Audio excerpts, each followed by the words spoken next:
Good morning, children. Welcome to Sri Narayan Guru High School's online teaching session. Today, we are going to learn lesson number 4, Nutrition in Living Organisms. Topics we are going to cover today's session are nutrients, nutrition, need for nutrition, types of nutrition, and autotrophic plants. Let us begin with nutrients. The constituents of food are called nutrients. We get several types of nutrients from foodstuffs.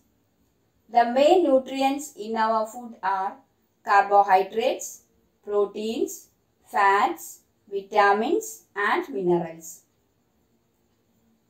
Nutrients can be classified into two types. First one is macronutrients, second type micronutrients.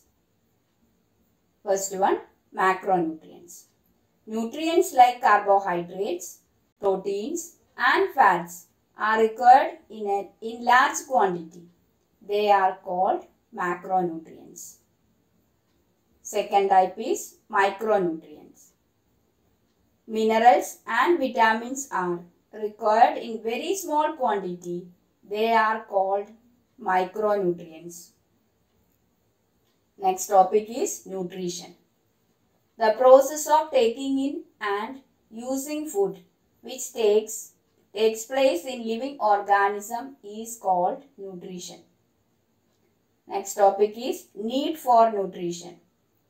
To supply the energy required for doing work, growth and development of the body, to replace the damaged cells and repair tissues, to fight diseases. Next topic is types of nutrition. There are two types of nutrition, autotrophic nutrition and heterotrophic nutrition. Autotrophic nutrition. Some organisms can produce their own food and thus nourish themselves. This is called autotrophic nutrition. Next is heterotrophic nutrition. Some organisms depend on other organisms, these plants or animals, for their food. This is called heterotrophic nutrition. Next we are going to study autotrophic plants. Plants also need food for their growth. Plants can produce their own food. How do plants produce their own food? Plants make their own food in their leaves using water and nutrients from the soil and carbon dioxide from the air with the help of sunlight and chlorophyll. This process is called as photosynthesis. Next we are going to study the process of photosynthesis in detail. Plants convert light energy into chemical energy and store it in the form of food. Water, minerals and salt are absorbed by roots from the soil. The stem transports them up to the leaves. The leaves have microscopic openings called stomata. Look at the diagram. Through which they take in the carbon dioxide from the air. The chloroplast present in the leaves contains chlorophyll, which absorbs sunlight, helping to convert carbon dioxide and water into food. Oxygen is given out in this process. Besides leaves, photosynthesis takes place in some other parts like green stems too, as they contain chlorophyll. Next is, see the equation of photosynthesis. Carbon dioxide, that means CO2, water H2O, C6H12O6, that means glucose, O2 oxygen. Then see the balanced equation. 6CO2 plus 6H2O gives C6H12O6 plus 6O2. Next topic is transport system in plants. The transport system of plants consists of xylem and phloem. The xylem transports minerals and water from the root to all aerial parts of the plant. The phloem transports the food from the leaves to the other parts of the plant. Plants have a transport system, but they do not have a separate digestive or excretory system. Plants produce carbohydrates by the process of photosynthesis. Carbohydrates are made from carbon, hydrogen and oxygen. Proteins are made from carbon, hydrogen, oxygen and nitrogen. How do plants obtain the nitrogen necessary for the synthesis of proteins? Air contains gaseous nitrogen. Plants cannot utilize gaseous nitrogen.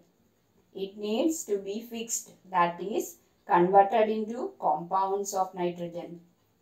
Fixation of nitrogen occurs by biological and atmospheric methods. First one is biological fixation of nitrogen.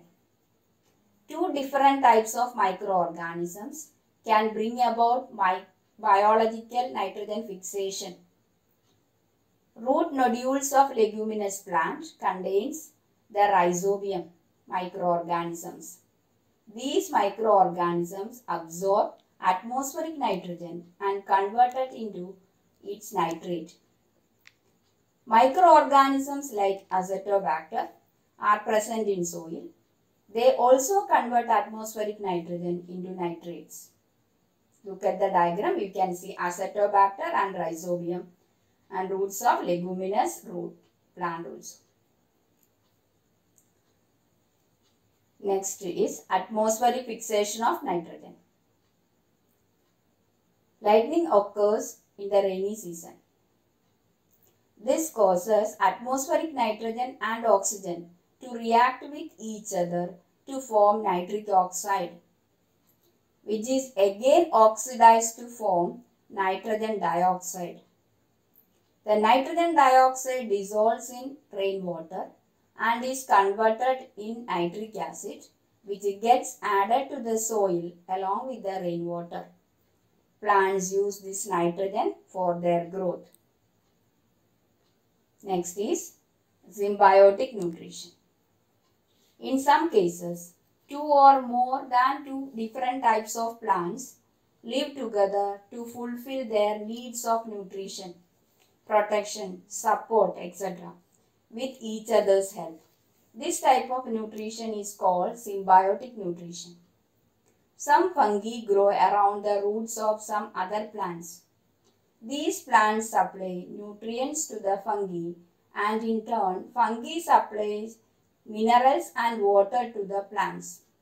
Some fungi and algae live together. The fungi provides water, minerals, as well as shelter to algae. In turn, the algae provide food to the fungi. Lichen is an example of a symbiotic between algae and a fungi. Next is assignment. Just see the assignment questions. Why do living organisms need nutrition? This answer, it is given on the screen. Answer is to supply the energy required for doing work, growth and development of the body, to replace the damaged cells and repair tissues. Last point is to fight diseases. Second question, explain process of production of food in plants. That means you have to explain about photosynthesis. Third question is define nutrition. The process of taking in and using food which takes place in living organisms is called as nutrition. Next is autotrophic nutrition. Some organisms can produce their own food and thus nourish themselves. This is called autotrophic nutrition. Next question, state the functions of xylem and phloem. The xylem transport minerals and water from the root to all aerial parts of the plant. The phloem transports the food from the leaves to the other parts of the plant. Thank you.